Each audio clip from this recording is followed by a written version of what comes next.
So today we go for next part 2.2 some questions. Already we go through the question number 13. Today we are starting question number 14. So in question number 14, Lakshmi is a cashier in a bank. एक bank में cashier है जो पैसे collect करती है और distribute करती है हमारे पास. सो एक हमारे पास ये दिया हुआ है कि Lakshmi is a cashier. She has currency notes of denominations rupees 100, 50 and 10. तो उसके पास कुछ करेंसी है, कुछ रुपीज़ हैं. वो करेंसी किस फॉर्म में है? 100 रुपीज़ के नोट्स हैं, कुछ 50 रुपीज़ के हैं और कुछ 10 रुपीज़ के नोट्स हैं. The ratio of the number of these notes, यानी जो 100 रुपीज़, 10, 50 रुपीज़ और 10 रुपीज़ के जो नोट्स हैं उसके पास, उनका रेशियो गिवन है 2:3:5. एज आई टोल्ड, रेशियो में जब भी आ जाए वेरिएबल से मल्टीप्लाई करते हुए हम उसको लिख देते हैं. तो यहाँ पे भी हम वेरिएबल से मल्टीप्लाई करेंगे. सो सबसे पहले she have 100 rupees notes is equal to 2x, 50 rupees notes is equal to 3x and 10 rupees notes is equal to 5x. So 2:3:5, 2x, 3x and 5x. 2x तो 100 रुपीज़ के हो जाएंगे, 3x 50 rupees के हो जाएंगे and 5x जो होंगे वो हमारे पास इसके 10 रुपीज़ के जो होंगे वो 5x हो जाएंगे. So 100 rupees notes are 2x, 50 rupees notes are 3x and 10 rupees notes are 5x. Now the notes cash with Lakshmi is 4 lakh. सबसे पहले हम ये देखते हैं कि इससे करेंसी कितनी बनी हमारे पास, टोटल मनी कितनी बनी. 100 रुपीज़ के 2x नोट्स हैं. 1 note is equal to 100, 2 notes is equal to 200, 3 notes is equal to 300, then 2x notes हों तो 2x into 100, that means 200x. Similarly 3x notes हैं 50 रुपीज़ के, 3x into 50, 150x रुपीज़ हो जाएंगे. And 10 rupees के 5x note है तो 5x into 10, 50x rupees हो जाएंगे. हमें ये जो मनी हमने कैलकुलेट किया इनका सम दे रखा है, दैट इज़ 4 लाख. हम सॉल्व करते हैं. Sum of the case is given as 4 lakh. 200x, 150x और 50x का सम जो होगा वो हमारे पास 4 लाख होगा. इनको ऐड करें तो ये बन जाएगा 200 प्लस 150, क्योंकि वेरिएबल सेम है, ऐड किया जा सकता है. 200 में 150 ऐड करेंगे, 350, 350 में 50 ऐड करेंगे, 400. 400x is equal to 4 lakh. 400 multiply में है, ट्रांसपोज करेंगे, डिवाइड में चला जाएगा. सॉल्व करेंगे, 400 का डिवाइड करेंगे तो 1000 आ जाएगा. अब हमें ये कंफर्म हो गया कि x की वैल्यू 1000 है. तो 100 रुपीज़ के कितने नोट्स हुए? 2 into 1000, that is 2000.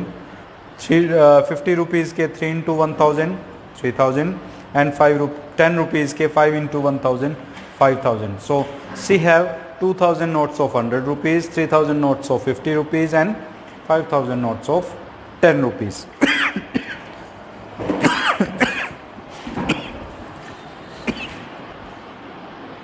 Next 15 question. Question number 15 is, I have a total of rupees 300 in coins on denomination of rupees 1, 2 and 5. The number of 2 rupees coins 3 times the number of 5 rupees coins. The total number of coins is 160. How many coins of each denomination are with me? So to calculate this, हमें इसके in between एक line दी हुई है. The number of 2 rupees coins is 3 times of the number of 5 rupees coin. यानी जितनी भी 5 rupees के coins है उसका 3 टाइम्स है 2 रुपीज़ के कॉइन्स. अब हमें जब कंसीडर कर रहा है, एक रिलेशन दे रहा है कि 2 रुपीज़ और 5 रुपीज़ में रिलेशन है. 5 रुपीज़ के कॉइन्स जितने भी हैं, नंबर ऑफ कॉइन्स जो भी हैं, उसका 3 टाइम्स 2 रुपीज़ के कॉइन्स हैं. तो सबसे पहले हमें 5 रुपीज़ को लेट करना पड़ेगा. Late the number of 5 rupees coins is equal to x. 3 times number of 2 rupees coins is equal to 3x and total coins 160. अब total coins ये दिया हुआ है, गिवन है, total coins are 160.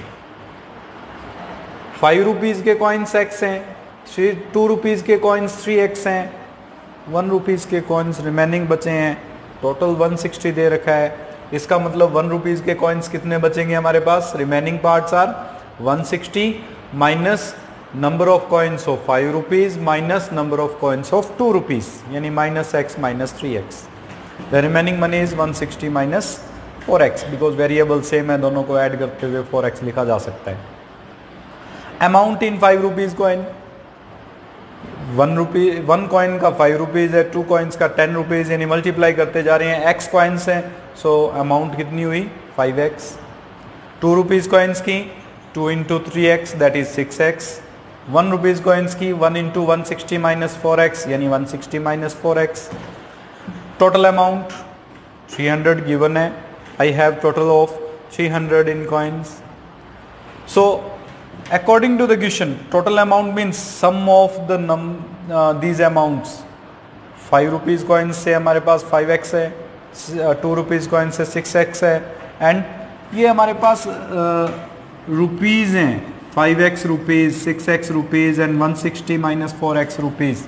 सो हम क्या करेंगे? 5x, 6x, 160 minus 4x equals to 300 लेके चलेंगे. सॉल्व करते हैं. प्लस का 160 ट्रांसपोज करेंगे तो माइनस का 160 हो जाएगा. 5x and plus 6x add हो जाएगा 11x minus 4x. 11 minus 4 7x equals to 300 minus 160 140. x की वैल्यू फाइंड करनी है. 7 इज इन मल्टीप्लीकेशन, डिवाइडेशन में जाएगा. 7 का डिवाइड करेंगे 20 आ जाएगा. So the number of coins of 5 rupees is 20. Number of coins of 2 rupees is 3x. 3x means 3 into 20. 3 into 20, 60. 1 rupees coin, 160 minus 20 minus 60, that is 80. So 80 coins of 1 rupees, 60 coins of 2 rupees and 20 coins of 5 rupees I have, with total of 300 rupees.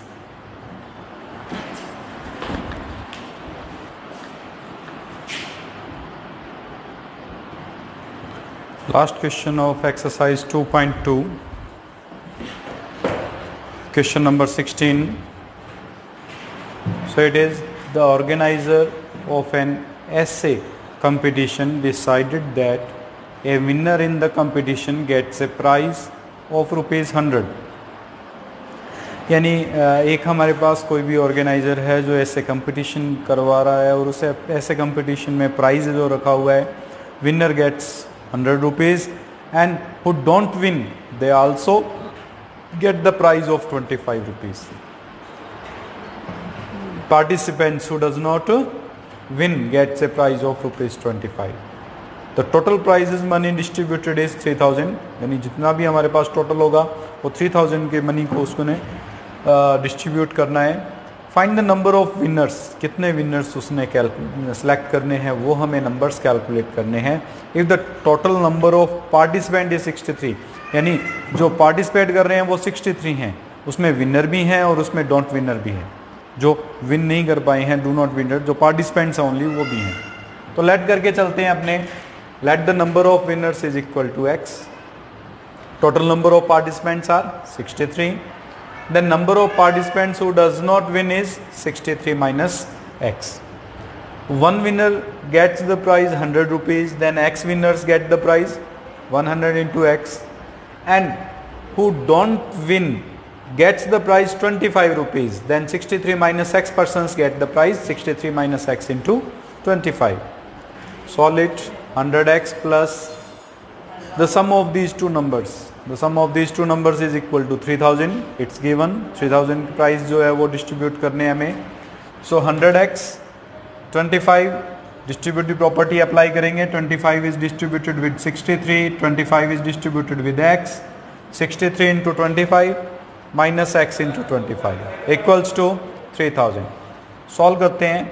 100x minus इसको पहले लिख रहे हैं हम 25x, क्योंकि like terms हैं, एक साथ लिख लेंगे हम।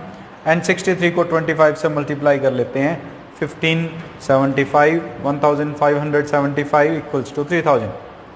ये ट्रांसपोज करेंगे, एडिशन में है, सब्ट्रैक्शन में जाएगा, 1575 सब्ट्रैक्ट होगा, 3000 में से इसको सब्ट्रैक्ट करेंगे, 1425 रिमेनिंग रहेगा।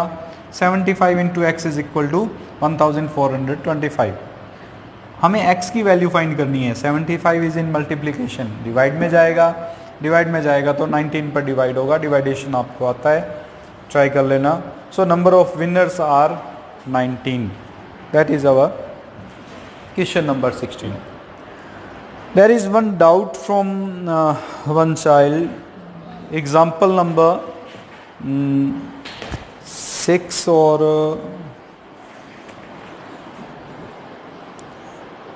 10. Yeah, she have doubts of example number 11.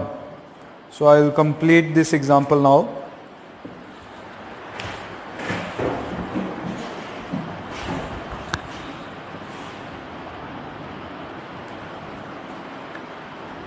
Doubt in example is example number 11.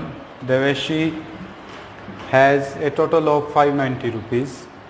Has currency notes in the denomination of rupees 50, rupees 20 and rupees 10. The ratio of the number of rupees 50 notes and rupees 20 notes is 3:5. If she has total of 25 notes, how many notes of each denomination she have? So इस case में हमारे पास जो conditions हैं वो कुछ इस form में है। वैसे हमने इस तरह के क्वेश्चंस किए हुए हैं, अभी अभी हमने कंप्लीट किए हैं, फिर भी रिपीट कर रहे हैं कि 50 रुपीज़, 20 रुपीज़ और 10 रुपीज़ के नोट्स हैं। टोटल नंबर ऑफ नोट्स 25 हैं। इनमें रेशियो दिया हुआ है किस किस में, 50 रुपीज़ नोट्स में एंड 20 रुपीज़ नोट्स में। मैंने कहा था जब भी रेशियो आ जाए तो इसको x के साथ मल्टीप्लाई मानते हुए एक को 3x और एक को 5x ले लेते हैं रिस्पेक्टिवली है। इसका मतलब 50 रुपीज़ के जो नोट्स होंगे वो 3x हो जाएंगे और 20 रुपीज़ के नोट्स 2x हो जाएंगे, 5x हो जाएंगे। टोटल नोट्स कितने दिए हुए हैं, 25। अब हमें क्या करना है, 25 minus 3x minus 5x, because हमारे पास ये तो 50 और 20 के नोट्स हो गए, बाकी जो बचेंगे वो 10 रुपीज़ के नोट्स आएंगे। इनको सब्ट्रैक्ट करेंगे तो 3x और 5x को सब्ट्रैक्ट करने पर 8x बनता है हमारे पास। अमाउंट कितनी हुई, 50 रुपीज़ की अमाउंट हो गई 50 इंटू 3x 150x है। 20 रुपीज़ के अमाउंट 20 इंटू 5x 100x हो गई। और amount of 10 rupees is 10 into 25 minus 8x। Distributive property 10 का 25 से मल्टीप्लाई, फिर 10 का 8x से multiply, 80x। Now total is given as 590 rupees. इसका मतलब ये जो हमने अमाउंट्स निकाले हैं, इन तीनों अमाउंट्स का जो सम होगा दैट इज़ इक्वल टू 590। हम तीनों को ऐड कर देते हैं, 150x plus 100x plus 250 minus 80x। 150 में 200 ऐड करेंगे तो हमारे पास ये बन जाएगा 250 ऑफ x, 250 ऑफ x आएगा यहाँ पे। And with that minus 80x ये, और ये 250 प्लस का है, ट्रांसपोज करेंगे तो माइनस में चला जाएगा। 590 में से 250 को सब्ट्रैक्ट करेंगे 340 आ जाएगा। 250 में से 80 को सब्ट्रैक्ट करेंगे 170 आ जाएगा। 170 इस मल्टीप्लिकेशन में है, डिवाइडेशन में जाएगा, डिवाइड में जाएगा तो 340 में 170 का डिवाइड करने पर 2। अगर x की वैल्यू 2 यहाँ सब्स्टिट्यूट करते हैं तो 50 रुपीज़ के नोट्स आ जाएंगे 3 इंटू 2 6। इसमें पुट करेंगे तो 20 रुपीज़ के नोट्स आ जाएंगे 5 इंटू 2 10। और टोटल नोट्स हैं 25, इन दोनों को सब्ट्रैक्ट कर देंगे तो 10 रुपीज़ के नोट्स आ जाएंगे। These are 9s। So this is our exercise number 2.2। In next class we will go for exercise number 2.3 and further part. Thank you.